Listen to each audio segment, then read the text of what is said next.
But ಹಂಗೆ ಬರ್ತಾ ಬರ್ತಾ ಬರ್ತಾ ಒನ್ಸ್ 40 ಕ್ರಾಸ್ ಆಯ್ತು ಅಂದ್ರೆ ಹಾರ್ಮೋನ್ಸ್ ಡಿಮಿನಿಷ್ ಆಗ್ಲಿಕ್ಕೆ ಶುರುವಾಗ್ತಾವು. ಆಕಿ ಪೆರಿಮೆನೋಪಾಸಲ್ ಕಂಡೀಷನ್ ಒಳಗೆ ಬರ್ತಾಳೆ. ಆವಾಗ ಆಟೋಮೆಟಿಕಲಿ ಶ್ರಿಂಕ್ ಆಗ್ಲಿಕ್ಕೆ ಶುರುವಾಗ್ತಾಳೆ. ಆಕಿ ಒಂಥರ ಮುದುಡುವ ತಾವರೆ ಆಗ್ಬಿಡ್ತಾಳ. ಅದು ಅರಳುವ ತಾವರೆ ಹೋಗಿ ಈಗ ಮುದುಡುವ ತಾವರೆ ಆಗ್ತಾಳೆ. 45+ ಇದ್ದಂಥವ್ರಿಗೆ, 50 ಇದ್ದಂಥವ್ರಿಗೆ ನೀವು 2 ಮಾತು ಬಿಟ್ಟು 3 ಮಾತಾಡ್ರಿ ಮನ್ಸಿನ ನೋವು ಮಾಡ್ಕೋತಾರ.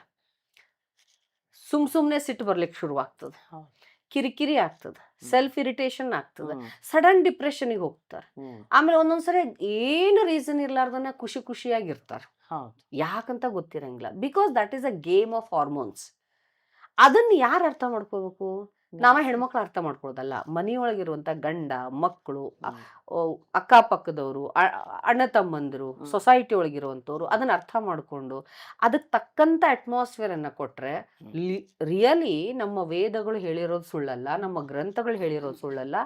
ಮಹಿಳೆ ಒಬ್ಬ ಸಂಪೂರ್ಣ ಶಕ್ತಿ ಅಂತ, ಸಂಪೂರ್ಣ ಶಕ್ತಿ. ಬಟ್ ಆಕೆಗೆ ಬೇಕಾಗಿದ್ದೇನು ಅಂದ್ರೆ ಸಮ್ಮಾನ, ಗೌರವ. ನೀವು ಗೌರವ ಕೊಡ್ರಿ, ನೀವು ಕುಳಿತಲ್ಲೇ ಊಟಕ್ಕೆ ನೀಡ್ತಾರೆ.